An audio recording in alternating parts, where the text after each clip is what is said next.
The CBS Radio Mystery Theater presents...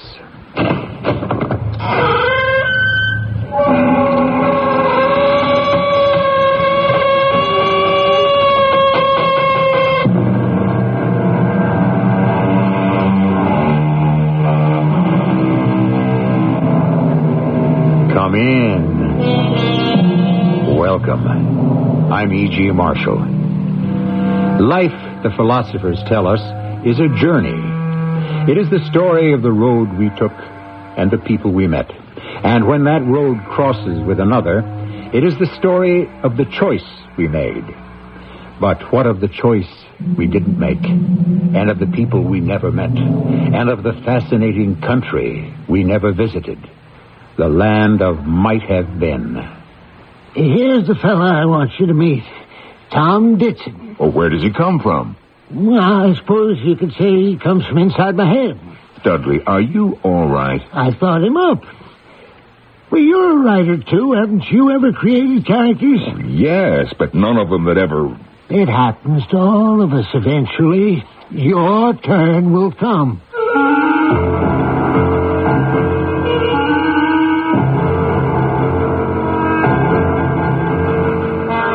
Our mystery drama, The Left Hand of God, was written especially for the Mystery Theater by Sam Dan and stars Norman Rose and Robert Dryden.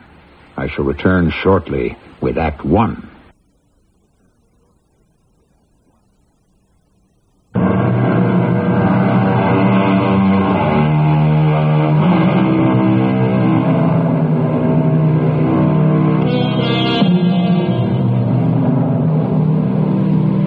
Do you ever wonder what writers talk about when they get together these days? It's mostly about agents and pre-production deals and residuals. After all, why should writers be more altruistic than, say, ball players? But in the good old days, when only the rich people had money, writers would sit around and talk about plots and characters and all sorts of literary things like that. And we would talk about other writers, too. My name is Sam Clemens, but I suppose you know me better as Mark Twain. This really isn't my story. It belongs to another writer. Partly to disguise him, I'll call him Dudley Everett. You won't guess his name, so don't even try.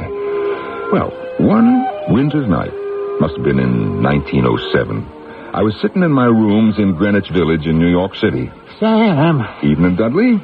Sam, you got to save me. From what? From what? I don't know. Maybe from myself. Oh, you just take off your coat and sit down. I don't plan to stay that long. Well, where are you bound? Back home.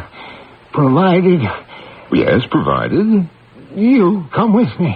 All the way up to 14th Street at this hour? Please, Sam. Dudley, what is the matter? I'm afraid to be by myself. Oh, you should have gotten married. And then you'd never be alone. A man's wife can die on him. He's still alone, isn't he? No, I'm not alone. Everywhere I go, Livy is still with me.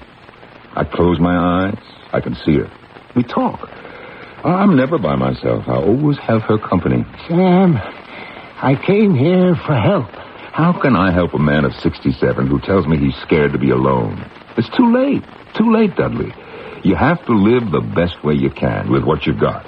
With whatever memories you made for yourself. You've got to come home with me. But it's snowing. I've got a cab waiting outside. Well, it's cruel to make a horse work on a night like this. Well, if we won't, somebody else will. The driver still has to earn his living. Ah, Dudley, why do you want me to come with you? If I told you, you'd pack me into that cab and take me right up to Bellevue Hospital. Well, whatever it is, can't you tell me about it right here? No. Well, why not? Because this isn't the right environment. Oh, come now. I'm not crazy. Well, I didn't say you were, Dudley. Believe me. I believe you. I'm not crazy.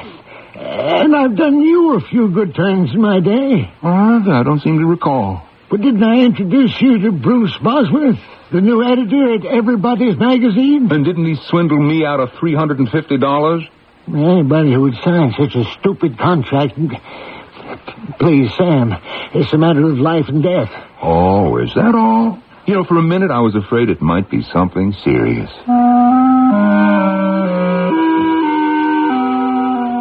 He was really a good fella most of the time. He would have done the same for me. Or would he? I'm not so sure. Anyway, we went out into that bitter night and finally arrived at his home.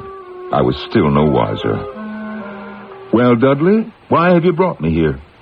Sam, how long have you been a writer? Well, let's see. I published The Jumping Frog of Calaveras County back in '65.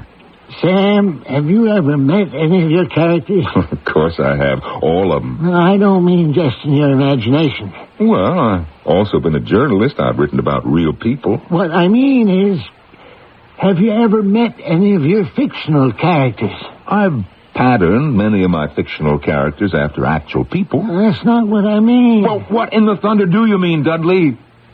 Have any of your characters ever appeared to you and said, "Listen, you didn't give me a fair shake"? Well, thinking about it later, I may have wished I'd make a story come out different. You keep edging away from it. From what? From an actual encounter with a character you created.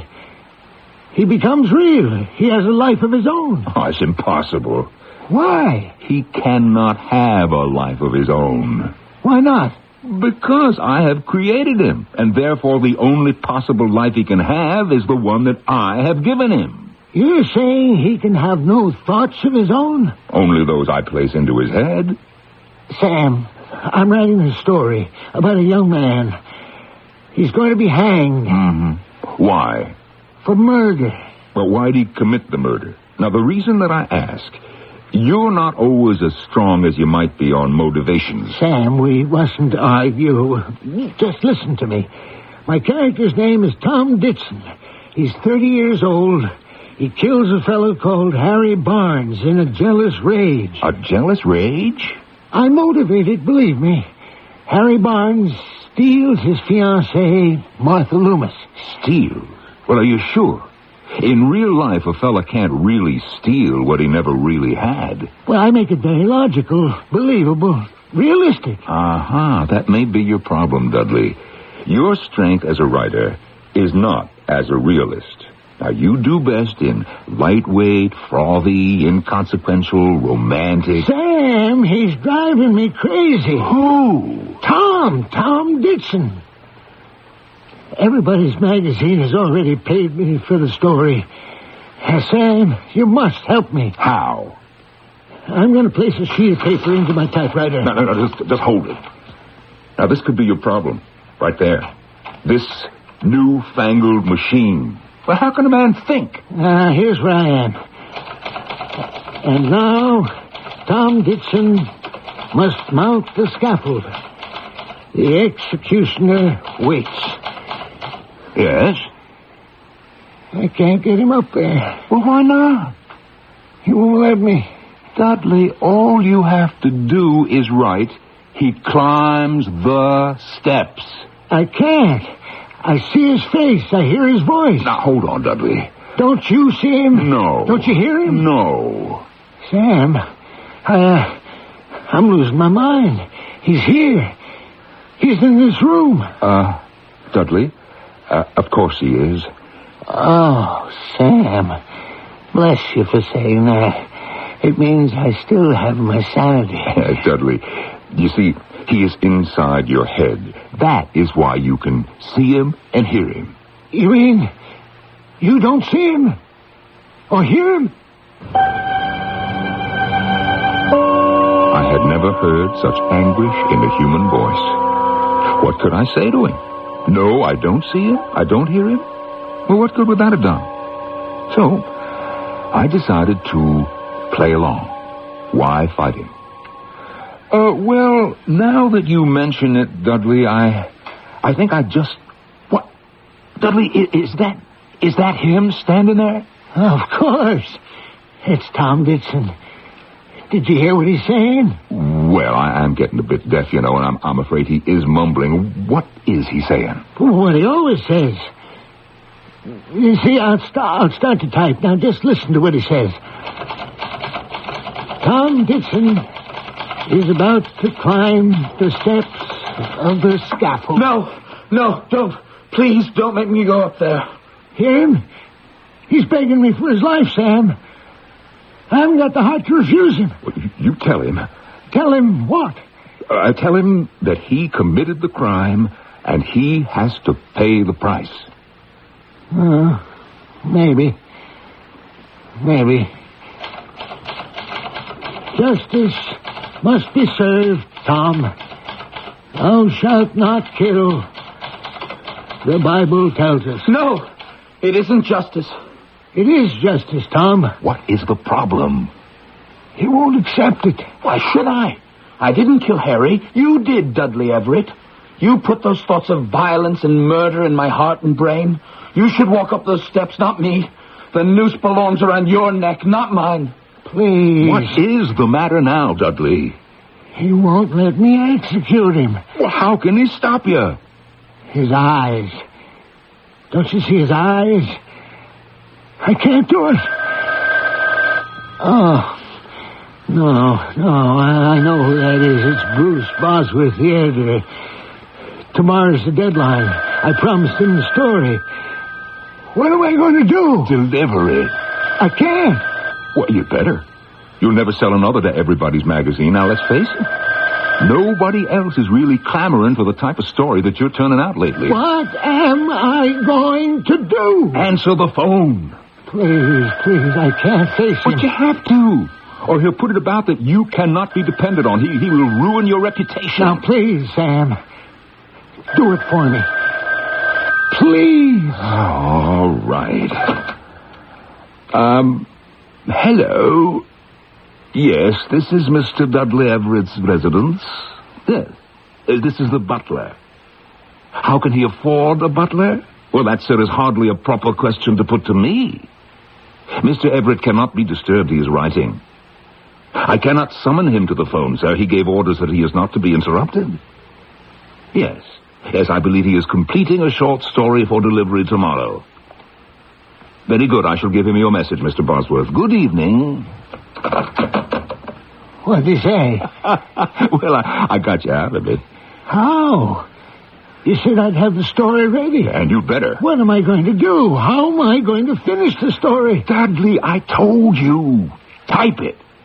You're less than one short paragraph away. Yeah, but Sam, I see his face. I hear his voice. All right, I'll tell you what I will do. Now, come on, get up from that chair. I will finish it for you. Sam... Look, we have got to put an end to this thing. Can you do it? Well, I can hang a man as good as anyone else. Now, I'll have him climb the steps. The executioner puts the noose around his neck. The trap is sprung, and eternity. I hope you won't state it so baldly. Now, you just let me sit down.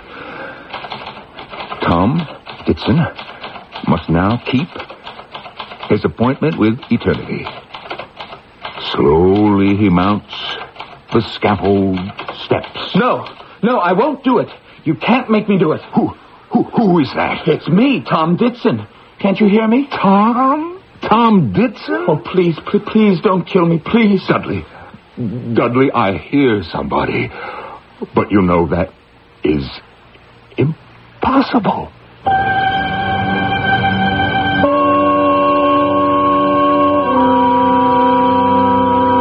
To which Shakespeare has made what has now become the standard answer. There are more things in heaven and earth than are dreamed of in your philosophy, Horatio. We don't know about Horatio's philosophy, but we are familiar with Mark Twain's. Let's see how he can accommodate to these new promises in Act 2.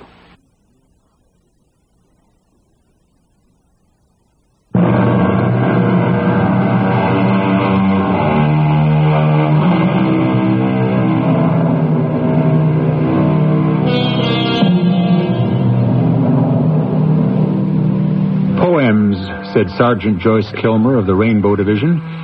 Poems are made by fools like me, but only God can make a tree. You would think, therefore, that only God could make a real human being as well. But somehow, some of the people who are the most real to us have been created by other human beings. Shadowy characters we encounter on a screen or in the pages of a book seem to have more reality than the flesh and blood folks we see in the street. You see him, don't you, Sam? Yes, I see him. Am I crazy? No. Can you kill him? No, I can't. You see? I can't, because, well, it would be murder. Why? Dudley, he is your character. You created him. But you were willing to write the last paragraph. Well, that was before I met him. You kill him yourself. Sam, there's got to be a way out. Dudley, why did he commit the murder? I told you. It was in a jealous rage. Now, let me read it. And I did. It wasn't a bad story. Neither was it a very good one. It was typical Dudley Everett, which appealed to a certain readership. All right, this is what he had written. Martha Loomis, the richest girl in town, was engaged to Tom Ditson, a young lawyer. Harry Barnes was a flamboyant newspaper reporter. It seems that they were sitting around in Shoemaker's bar one evening. If it isn't Tommy Ditson. Mind if I stand here? It's a public place, Harry. I hear you're due for congratulations. You've joined Billings and Highgate. Yes, I have. They're the biggest law firm in the state. Also, the most crooked. There's no evidence to support such a statement. You mean so far they haven't been caught? Oh, you're a fine one to impugn the morality of other people. Meaning what? That scandalous newspaper you work for, it never printed a lie? Not to my knowledge. Oh, you mean you never shaped the news? We may have created the news from time to time. If that's legitimate. Is it indeed? As long as it's a story. As long as it happened. Now, for instance, if I were to steal your fiancée, that would be news, wouldn't it? You see what I mean? Shouldn't it be printed? You know something, Mr. Stuffed Shirt Tom Ditson? She's too much woman for you. I think I'll take her for myself. And that is how Dudley started his story. Well, it becomes predictable, but like most stories, it's all in how the author handles it. Anyway, a few nights later, Mr. Tom Ditson calls at his fiancée's house. Good evening, Mrs. Loomis. Oh, well, yes. Good evening, Tommy. Would you tell Martha I'm here? Well, Martha isn't home just now. She isn't? No. Yeah, but she was expecting me. Did she say where she was going? Tommy, come on in. Is something the matter, Miss Loomis? Would you like a glass of lemonade? Oh, no, thank you. What I'd like... For the last hour, ever since she left, I was wondering what I would say to you. I decided to tell you the truth. About what? Well, Tommy, you'd better forget about Martha. Why? Because I think she's forgotten about you. She's gone to the dance in Forest Grove. Alone? No. With Harry Barnes. Harry Barnes? Well, he came here and he said, would you like to go to the dance? And she said she was engaged to you. And he said, why don't you become disengaged? And she said, why not? And off they went. Why, I don't believe it. I'm sorry, Tommy. It's for the best. When something is not to be, it's better to find out sooner than later. He can't do this to me. And so, in the story that Dudley has written, Tom Ditson nurses his anger and goes to Forest Grove, where practically the whole town has turned out to dance to that brand new craze, ragtime.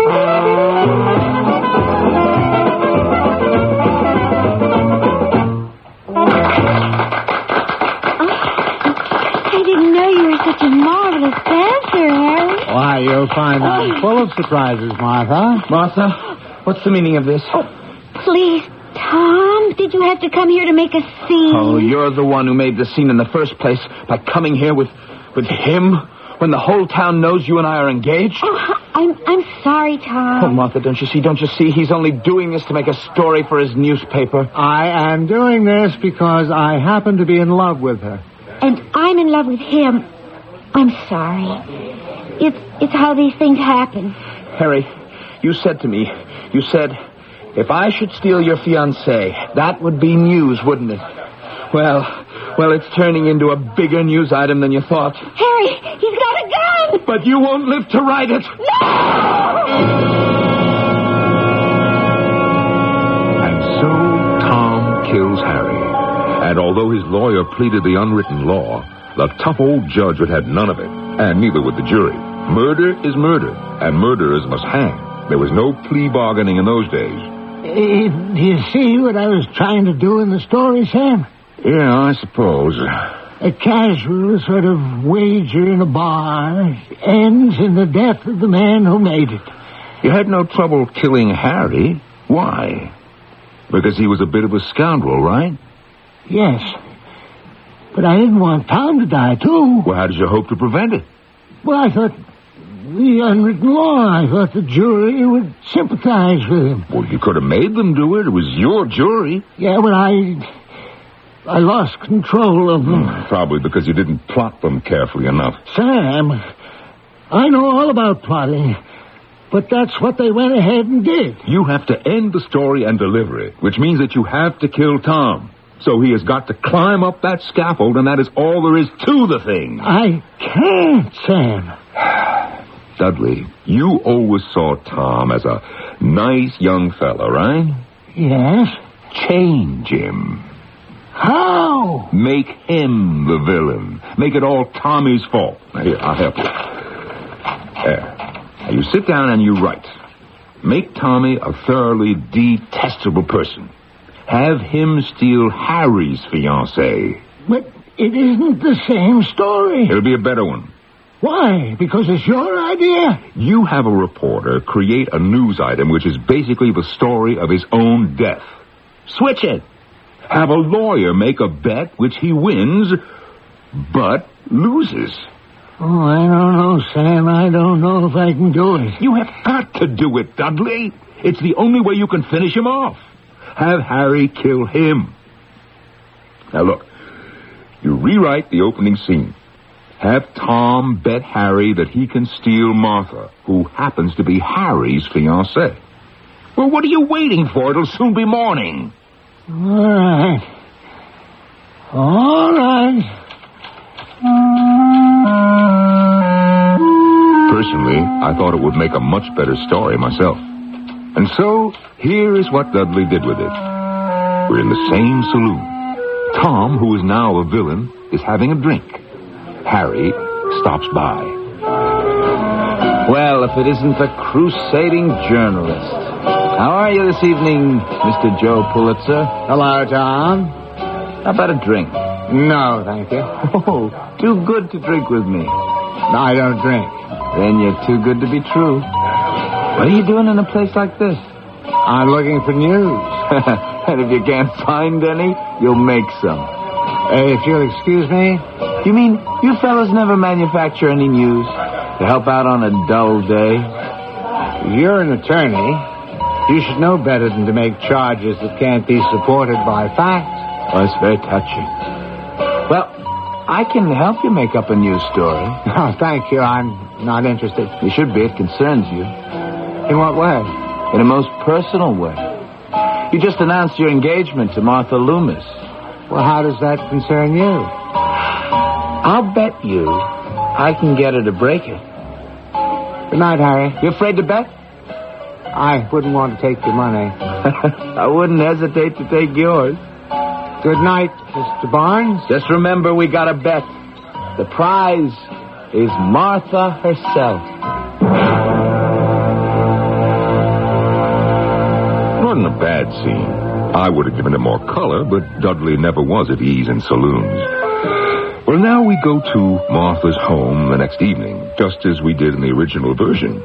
Except this time the visitor is Harry, since Martha is his fiancée.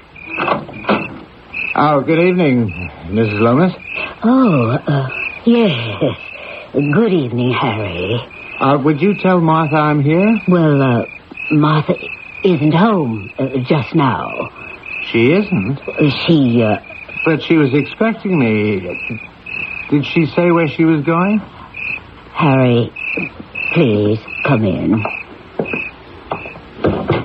Is something the matter, Miss Loomis? Well, ever since she left, I was wondering what I should do. What should I say to you when you arrived here? And I decided the best thing is always the truth, especially when there's no help for it. The truth about what? People are strange. People in love are even stranger. You'd best forget about Martha. Forget about Martha? Why? Because it's obvious she's forgotten about you. She's gone to the dance in Forest Grove. Alone? No. With Tom Ditson. Well, that can't be. It's true. I held my tongue for weeks now. They've been carrying on together. What are you saying? He can't do this to me. And so, in the new version of the story that Dudley has written, at my suggestion, it's Harry who nurses his anger and goes on to Forest Grove, where practically the whole town has turned out to dance to that brand new musical craze, ragtime.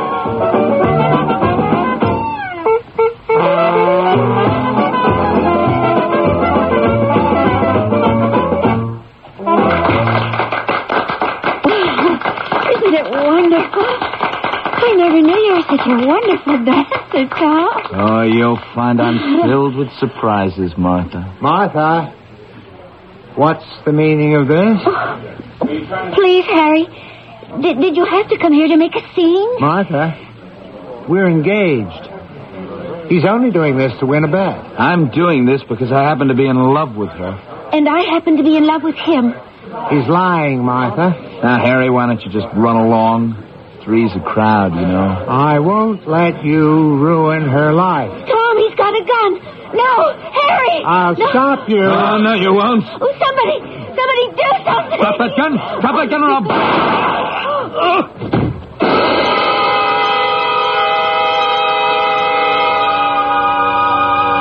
Well, we've reenacted it, haven't we? We've changed the nature of the characters involved. And this should solve the problem, shouldn't it? But how? This is only the end of Act 2. Further developments shortly.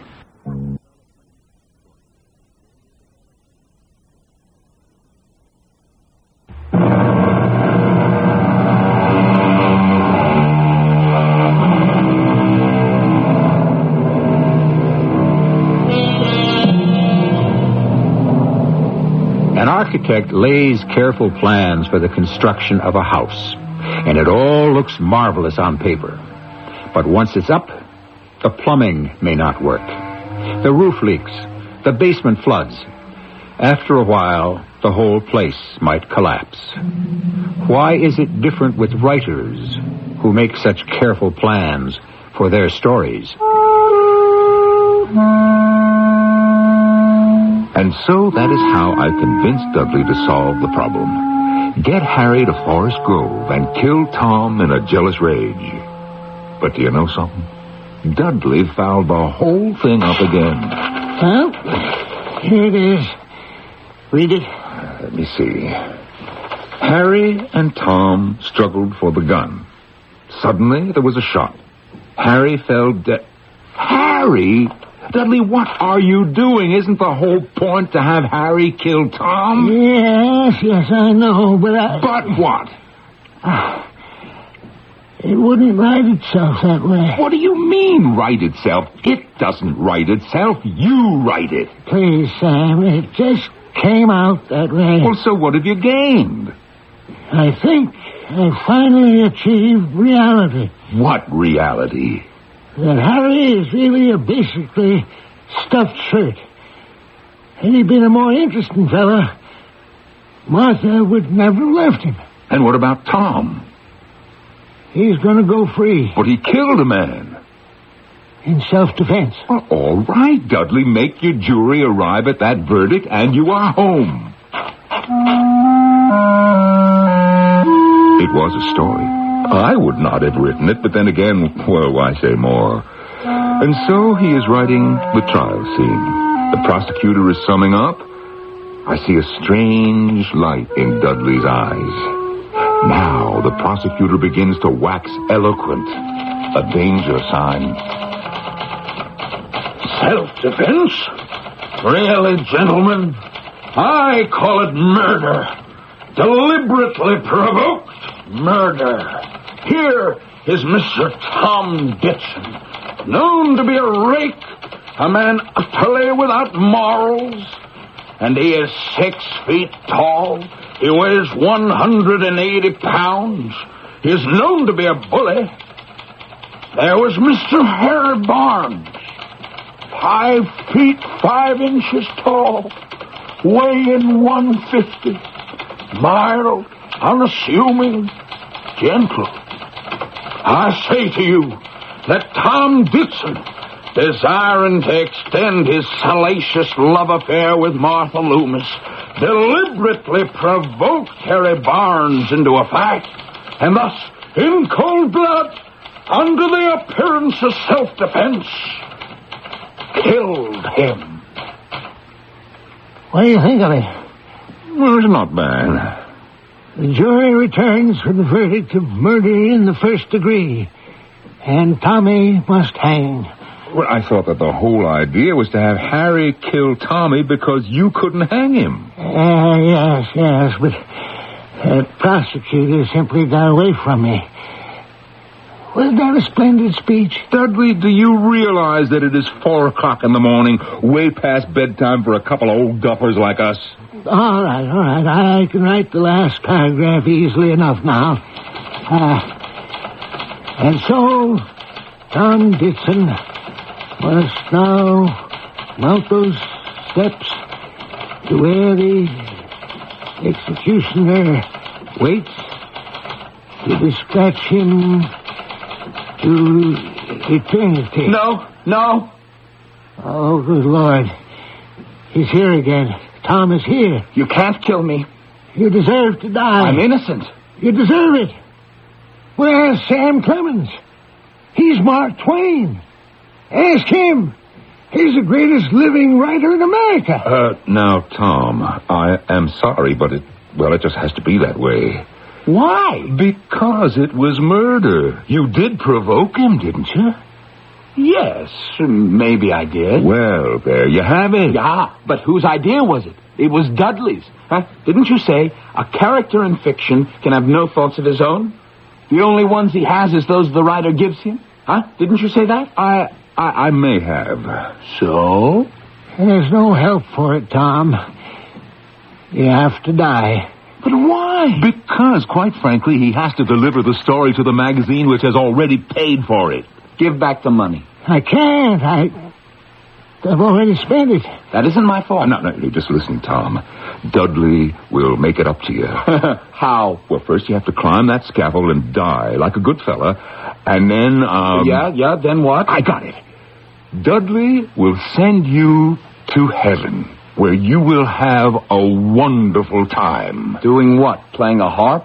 Well, would you rather go to the other place? I don't see why I should go any place at all. I didn't do anything wrong. Please, Tom, you've got to help me.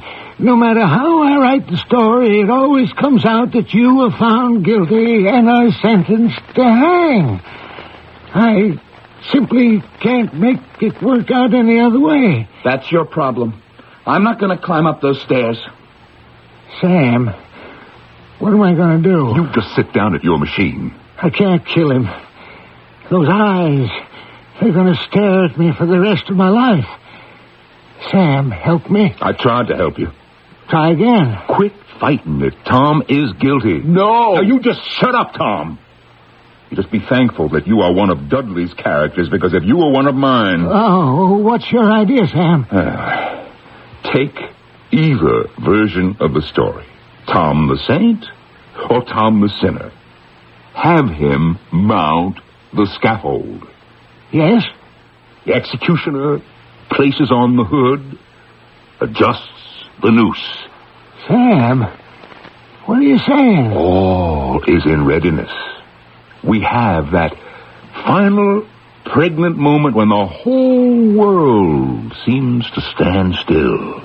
And then a shout is heard.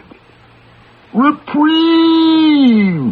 The governor has granted a reprieve. You see, and thus Tom is saved. Now, will that satisfy you, Tom?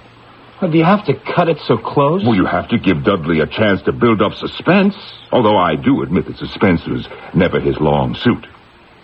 So, are you in the clear, finally? Why should the governor grant a reprieve? What reason would he have? Dudley, do you expect me to write that for you, too? What do you mean, too? What else have you written for me? No, it's late. Now, here's something that is just as good as anything else. Have the governor grant a reprieve because the governor is Martha's uncle. Uncle? Well, wouldn't that be nepotism? Well, sure, but that's what makes the world go round. Oh, wait. I can do a tremendous character study. My advice to you is don't. Oh, Sam, it's too good. Now put yourself in the governor's position. On the one hand, people will say he did it because he was her uncle, but on the other hand... Yes, the other. Can he be so anxious to avoid the appearance of favoritism that he would deny justice? Don't you see? He's damned if he does, damned if he doesn't. Dudley, please don't get involved with that. Just have him do the reprieve. All I have to do is write the scene where Martha goes to her uncle and begs for clemency.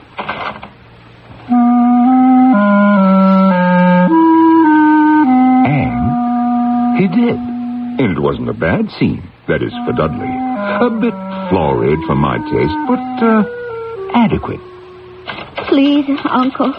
He's too young to die. He killed a man. He was provoked. Yes, he should be punished. And he is. Every day he must live with that memory. I know, child. I know. I shall have to reach a decision. The date has been set for next week. I must have time to think, to study. And I must get away from here, from all the distractions and pressures. I'll go to San Francisco. Well, but that's all the way across the country. Well, there is the telephone, my dear. Oh, Uncle, please. Please save him. I'll do what's just, my dear. Well? Why does he have to go all the way to San Francisco? To plant a suspicion in the reader's mind. What kind of suspicion? Well, perhaps that there could be something wrong with the telephone wires. Dudley, it is 6 a.m. Finish the story. All right, Sam. Here it goes. And now, Tom Ditson must mount the scaffold where the executioner waits. Oh, no. I'm not going up there. But you're going to get a reprieve. Oh, why can't I get it right now? Because I owe my editor another 500 words. Now, please, Tom, be a good fella. Climb up. I won't let them hang you. The hangman nods curtly. He is about to go to work. He will place the hood over Tom Ditson's head. No, he won't. Tom! No, I don't trust you. But I swear to you... Well, where's the reprieve? I mean, where is that reprieve? All right. No hood. But I have to have that rope around your neck. And now, the noose... Oh, it stretches. Yes, only for a minute. The hangman glances at the warden for the signal. The fatal signal. Yeah, this is it. The reprieve. Get me the reprieve now. I mean, he does have a point there, Dudley. If you're going to reprieve him, do it. Yes, I will. The reprieve. The hope and longing for it shines in poor Tom Dixon's eyes. Will there be a reprieve? Well, there must be a reprieve. The governor is Martha's uncle. He promised, please don't hang me. But, What do you mean, but, Dudley? What kind of a but? Sam, wait till you hear this one. You've never put such a twist into any of your stories. Wait till you hear this. The warden shakes his head. He sighs. I'm sorry, he says. And you can see he is genuinely sorry. The governor will be unable to give you a reprieve. You see, my boy, they have just had this terrible earthquake in San Francisco. And we've just been notified the governor has been killed. You promised me. You promised me. You did promise him, Dudley. I can't help it, Sam. I lose control of my characters. They have lives, thoughts, ideas of their own. Well, what are you going to do with poor Tom Ditson up on the scaffold? Sam, can you think of something? Well, he has to hang. No, I can't do it to him, Sam. I can't. Sam, listen. To what? Don't you hear it? What is that? They're coming after me. Who is? All the characters I ever wrote. All the ones I ever killed, sent to prison, doomed to unhappiness. All the spinsters I deprived of true love or any love. All the children who suffered poverty. Oh, Sam. Sam, they're coming after me. Save me, Sam. Save me. Dudley, what is it? Sam, from now on, be good to everyone you write. Promise me. Otherwise, they'll come after you.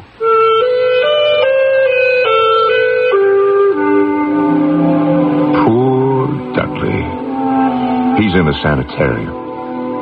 I don't know if it's going to do him any good. Is that what happens to writers when they reach a certain age? Who knows? What's that? What happened to poor Tom Ditson? Well, as far as I know, he's still standing there on the scaffold, waiting. As it looks now, he cannot be reprieved. But neither can he be hung.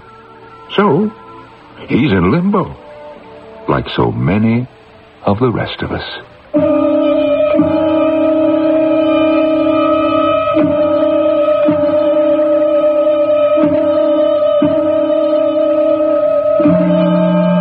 Yes, as Mr. Twain so neatly puts it, we are, so many of us, in limbo, living in suspension, moving neither forward or backward. Immobile as we wait for things that will never happen. But I can tell you something that will happen shortly. I shall return.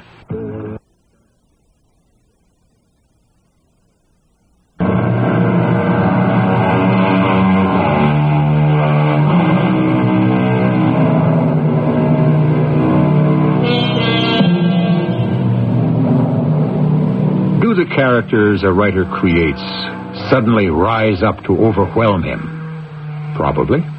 Writers are like everyone else.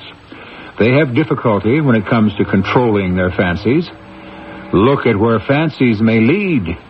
To murder, destruction. The fancies of some maniacs have repeatedly almost destroyed the world. At least the fancies of a writer are expended on a sheet of paper. Thus, he is able to maintain his sanity. Sometimes. Our cast included Norman Rose, Robert Dryden, Evie Juster, and Christopher Tabori. The entire production was under the direction of Hyman Brown. You've been listening to the OTR Gold Network. Find more classic radio at otrgold.com. Ep1235.com.